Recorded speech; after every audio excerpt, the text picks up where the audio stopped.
Daily Detroit is brought to you by the community. Support our work at patreon.com/dailydetroit.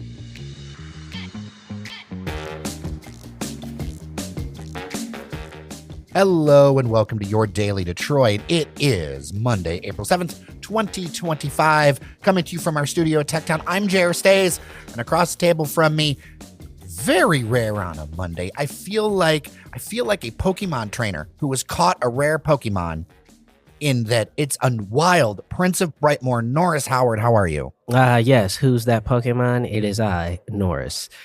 You know, I want to inject a little bit of levity because I'm going to be honest with you, friends. This is not going to be a light episode, and we are going to be talking about some lighter things later this week. But, over the weekend, we went to a protest in downtown Detroit. There were protests across Metro Detroit, across the country.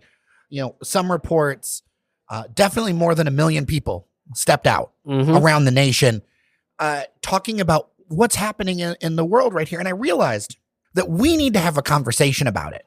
Yeah, absolutely. So obviously this is stemming around the hands-off protests, which were staged across the country.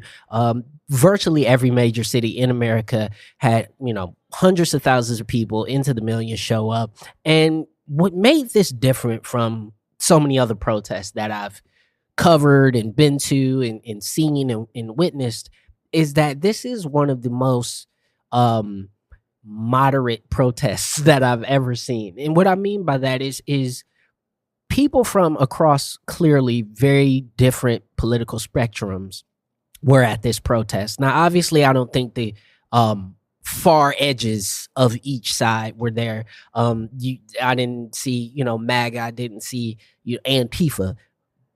But this was a more clear representation, I think, of the people who are going to be affected by anything that happens in government. This was the moderates, your fiscal conservatives, your financial liberals. Like, these were normal, regular folks. I was surprised at some of the people I personally knew out there that I clocked.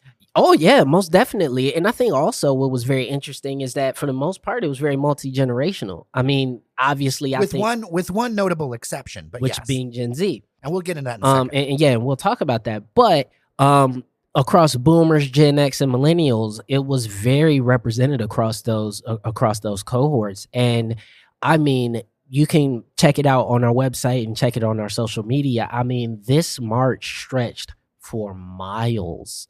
Not blocks, miles. Once it started the DIA, went all the way down to LCA, did a turnaround. And I knew, like, you sometimes don't get a sense when you're on the ground because we were doing interviews, which we're going to share some of those clips in a minute. But you don't get a sense of how big the thing is until you see the other end looping back at you.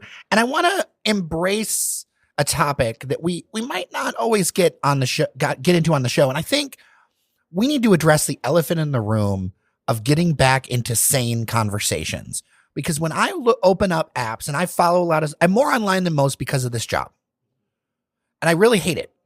And I hate it because I will open these apps and people who are in power, and I'm not going out on a side on here, but there are a lot of instances where people in power or other people that are part of this conversation are babbling nonsense, complete nonsense. Yeah, and I think beyond that, because I think people are really, really just woefully misinformed. Here's the main thing. As we went into the turn of the century and social media first started exploding, we made a critical mistake. And one of the critical mistakes we made is that we started saying that everybody's opinion was worth the same, and it's not. Everybody has an opinion and everybody is entitled to their opinion, but those opinions are not worth the same. Just like your Rolls Royce is not worth the same as your Chevy Cavalier, even though they're both cars. I think we've also made a lot of assumptions, and this ties back to Metro Detroit because of the huge auto industry, because of the fact that we are a border town. I think a lot of people made a lot of assumptions that things were going to always happen as they were, and that, there's some rhetoric online, but cooler heads will prevail. And I think over the weekend, there was this general sense in the wider population that we cannot continue like this. And to be clear, what before was broken. Like, I'm not going to sit here and say that the options being offered by like the Democratic Party were that great. No. And I'm not going to sit here to say that people's trust wasn't broken with Biden and his condition. Mm-hmm. I'm not going to say that people's trust wasn't broken with, everybody wanted to get out of Afghanistan, but how we did it, bad. And I kind of feel like this situation with the tariffs in the stock market will be Trump's Afghanistan. And so the sense that I got talking to people was like, I think people just didn't realize that this could be. And then I also think that there is still an amount of like, this is still working through the system. I would talk to other friends who'd say, wait, there was a protest? Yeah, I think it's interesting too, because, and I will freely say this as an African-American person, the effects of the system, whether they be at a state or local or federal level, the effects of said system are very clear and evident to me because they impact me quite often. Right. And it's not always negative. I remember, back when Obama expanded the Pell Grants, that is how I was able to stay in school. Right. Like, I ran out of money. I was unsure if I was going to be able to attend my senior year. That year, the Pell Grants got expanded. I was able to finish out. That is the system directly affecting me. And by the way, those Pell Grants, because of income requirements and how the legislation was written, mostly affected people of color. So that was a positive of that system affecting me. I feel like when you have large cohorts in which, because of your background, the system doesn't apply pressure on you in the same way. Either way, right? You can just live life and not really worry about it, right? Like, there used to be a time where people could be apolitical. Oh, I don't really follow politics, man. And that was okay, because politics did not affect you on a day-to-day way as it does now. Before I get into some questions from listeners, why don't we play some tape? From Woodward Avenue, out front of LCA, we talked to some folks. Yeah, I mean, I'm a student now, I'm worried about the future, and I don't feel like I have a future anymore. I wanted to see what was going on with the protests, everything going on with, the current administration and everything. So we wanted to come down, we wanted to support, we wanted to see what was happening, and just let everyone know that this is not okay, and we're not going to stand for it. Yeah, I mean, it's great to see democracy at work. This is how it should be. Peaceful protests. And I'm sure there's police here somewhere, but you don't see them, and it's because they know that these people are going to protest peacefully and they're going to do it the right way. So it's good to see this, and people need to speak up, because what's happening right now is an atrocity to our country. We need to stop what is happening. There's a whole lot of things that we need to get our hands off of, or they need to get their hands off of. I'm specifically here for Medicaid and SNAP and everything else. So why'd you come out? What made it? I've got children. I've got grandchildren. Yeah. I can't let this happen. I think we got to do something about it. I think it. And can you read off what your sign says for our listeners? I'll let you do it. It says, "My dad killed Nazis to fight fascism," is what the sign says. Now, we've got some listener questions. One from longtime listener Kevin. And this was after seeing a video of what we were sharing out there. We did an Instagram Live, which, by the way, I want to mention. There is definitely a difference in content on social media nowadays around politics, because that video got a lot of views. However, 80% of those views were followers. And usually a video that gets that many views for us has 80% non-followers. And so that's another element to this, right, where you have these platforms that are often the arbiters of our information, really locking down the distribution. And that's kind of what I was going back to, saying every opinion is weighted the same.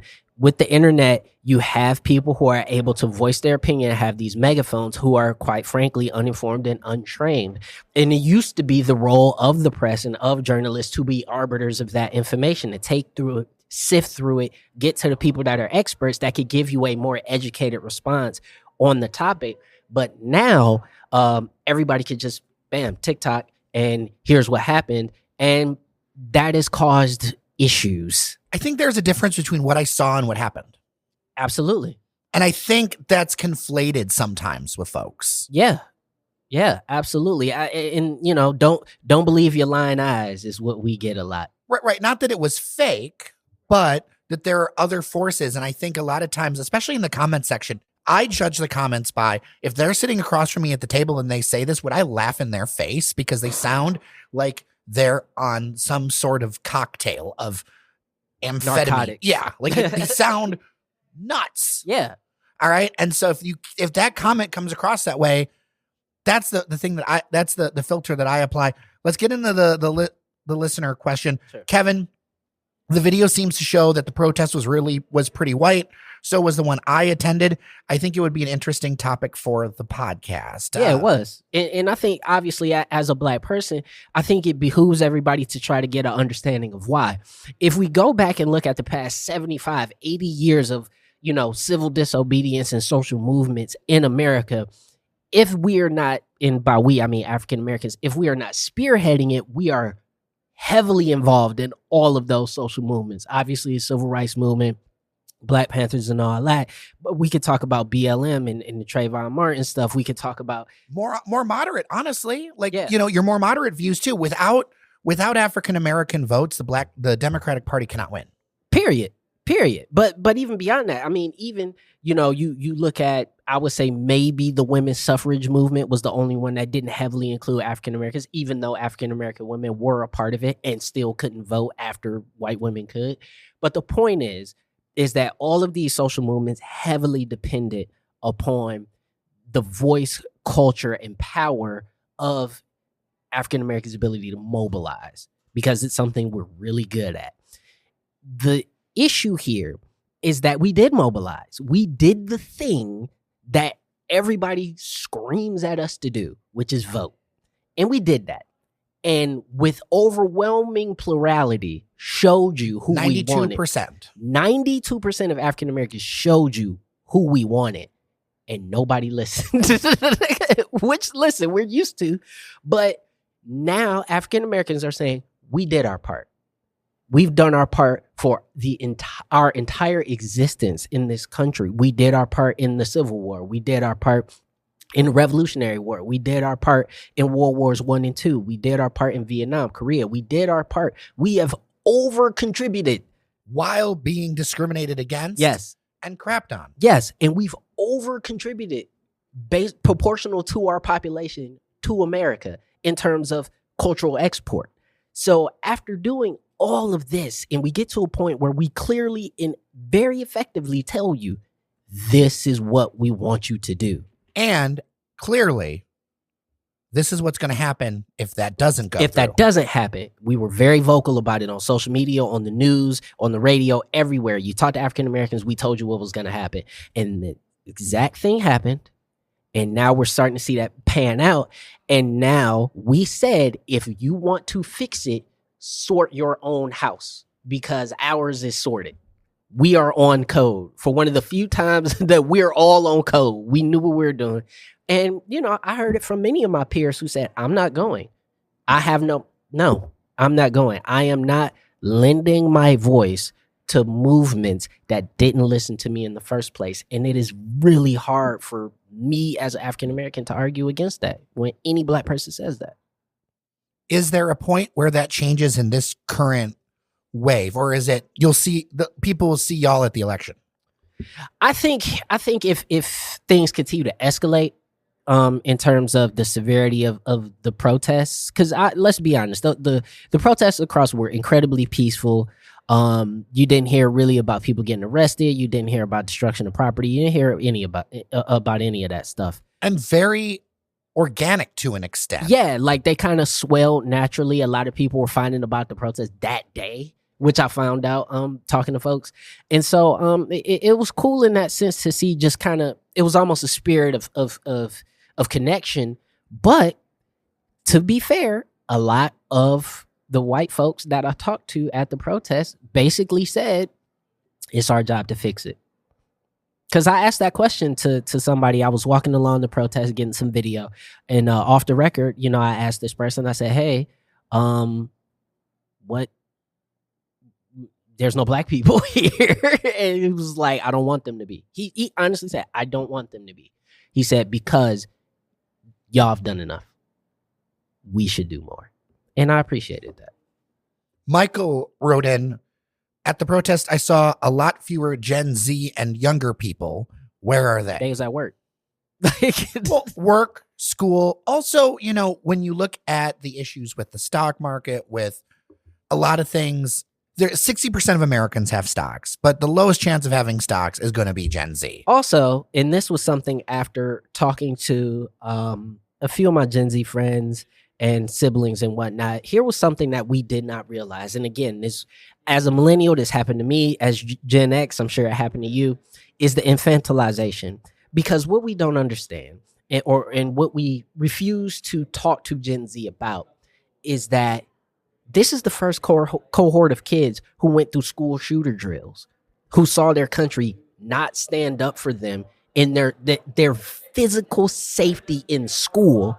They are so disillusioned and so jaded and have no faith in the system or in the older generations that were supposed to protect them. Why would they come out and do that? I was talking to a cousin of mine, and they didn't realize that I had no metal detectors in my high school. Right. I didn't have that. We had an open campus. Yeah. Like it was not a concern. Not just that, if you looked across throughout the 90s and the 2000s, parents openly resisted metal detectors. They didn't want their kids to feel like criminals. Dog, do you want them to be safe or not? And Gen Z remembers that. And they remember it vividly. And they remember when things were happening in schools across this country, nobody stood up for them. Nobody. They stood up for themselves, but they had no power. They couldn't vote. Their parents didn't vote for gun legislation and all this stuff. And I know a lot of people are gun owners and all that, and I'm not trying to get deep on that topic. But this was something that Gen Z told me. And to say that going to a protest is going to achieve nothing because they don't vote for my own physical safety. It is very hard to convince somebody like that to go and be politically active. And when someone feels, I don't know, nihilistic, yeah, it's really easy for folks to slide into extreme ideologies. Absolutely. Of whatever persuasion. If you don't feel like you're going to have any skin in the game, if you are, 22, 26, whatever, and you've never had your own apartment, you've never what is the hope there? Yeah. And you protest and you do these things because you feel like there is a chance for something to change, right? Because if you were just apathetic, you wouldn't go. You wouldn't be moved to do anything if you felt that apathy. And Gen Z is apathetic. That is what they feel. They feel that this system will never change. It will actively get worse. It will continue to, work against issues that are important to them. I sat with the things that Sam Robinson from Detroit 1 Million was talking about when he came on the show the last time. Really sitting with, there's a whole different view to how things go because there isn't the context and there hasn't been the care. I mean, think about it. If you are a young, super young Gen Z, borderline Gen Alpha, and you're 18, 19 years old, you were 9 years old or 8 years old or something like that when Trump was elected the first time. You have no context for the Obama years. You have no context. You have, or let me say, you have very little context for what the country felt like at that time, where there was a feeling of hope, where there was a feeling of we are moving the country in the right direction, where there was a feeling of our government, although imperfect, will sustain whatever stressors come along. I think it's important that somewhere along the line, we get back to talking about and acting on abundance as opposed to working out of a place of fear. And scarcity. Yeah. Yeah. Because we live in America. And by the way, I'm going to throw this stat up because I think it's interesting. Wealth inequality in America is now worse than it was at the onset of the French Revolution. Well, and if you think about things like the tariffs, that trade war that happened afterward escalated us into the Great Depression, which also knocked Germany at the time fully over into the arms of the Nazis. And we ended up in World War II. The thing that people don't understand, that's the side benefit the important benefit Mm-hmm. of trade. And I'm not saying the system was right. I'm not saying it didn't need tweaks. I'm not saying any of that. Yeah. I'm saying this is execution that is nonsensical, that it is nuts. But the key benefit, and we lose the context because people get older, they forget. You know, I think about my dad who was an active war veteran in Korea. Mm-hmm. He's gone, you know? Yeah. That the realization is that if we're trading, we're not shooting at each other. That's right, because I need your stuff. Right. And when you put up the high trade barriers, you create a division where we don't need each other as much. And then listen, peace is not the default. No. Usually there's It's conflict. not the default of There's human history. usually conflict somewhere in the world, usually in multiple places. And that's the thing. And I'm glad you brought up that point, and I know we're going on, but I'm glad you brought up that point. Because when you look at what happened during the Great Depression in the sort of after World War I and the Treaty of Versailles and the economic just handcuffs that were put onto Germany. And listen, we could talk about how right it was or that. That's not what I'm talking about. But to your point, those economic stressors gave way to the rise of the Nazi Party. Because they came in and said, we will take the reins of the country back. We will take control of the economy. And more than that, we will take control of the rest of Europe because look how they did us. Does any of that sound familiar, folks? And at that time, there was a very strong movement like that in the United States. Like this is not, when you go back into history, some of these isolationists, some of these policies that are against diversity are not new in American history. If you think about Father Charles Coughlin out of Royal Oak, one of the progenitors of AM talk radio, was a huge, sympathizer towards that and said really awful things. Or you look at Charles Lindbergh or Henry Ford. Isn't it about just like making things more equal? It quickly goes the other way. Absolutely. And that's the point that I think talking about this stuff is so important, and talking about it with level heads and not talking to people like they're stupid, right? Because I know how you got there, whether any political persuasion, I can look back at historical context and know how you got there. There's so much more that's beautiful around us than like what's in your tweet box. Yeah. And I think it's important as we close out the episode, please go outside and no, I'm serious, and talk to somebody. If you know somebody who attended one of the protests, go talk to them. Find out why they went. Express your confusion. Maybe you don't understand. Maybe it's something that they feel that hasn't happened to you, that you don't feel. But let's get back to the humanity of our connections and let's talk to one another. And that was the power of being in person. And this is something that I will stand by. This is why we're doing more events. We're going to do another event here at the studio in a couple of weeks on a Saturday morning.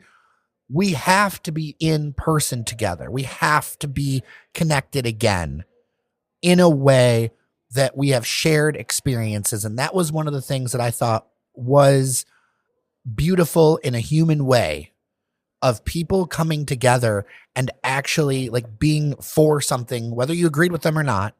And I think in general, whether it's our third spaces, which our small businesses are hurting so bad right now. There are so many closings we're going to talk about this week. Oh, yeah. In small businesses because people aren't going out. No. And listen, man, take some cues from old recession era Detroit, man, and the stuff that we were able to do in terms of coming together, throwing parties in abandoned factories, and they were tough times, but there were things that were beautiful in there. Oh, it was beautiful times, man. Things like Red Bull House of Art popped off, and we started using Eastern Market a lot more, and people were doing art and music pop-ups, DJ pop-ups. There is always a way. When there's a will, there is a way, and we will get through this as well. But let's get to a point where we're talking to one another and we can avoid pain. Well, with that, I encourage your feedback, dailydetroit@gmail.com, or leave a voicemail, 313-789-3211. That's 313-789-3211. Also, thank you to our members on Patreon. Episodes like this don't really get sponsors, Norris Howard. No, they don't. Sorry. We need your support to keep Daily Detroit going. Local media requires local support to survive. And this is our project. This is independent media. There is no giant corporate puppet, blah, blah, blah. We're doing this between hustling, between all the things that we need to do. So your support, every dollar matters at patreon.com/dailydetroit. With that, I'm Jer Stays. And I'm Norris Howard. Thank you so much for listening. Remember that you are somebody, and we'll talk tomorrow.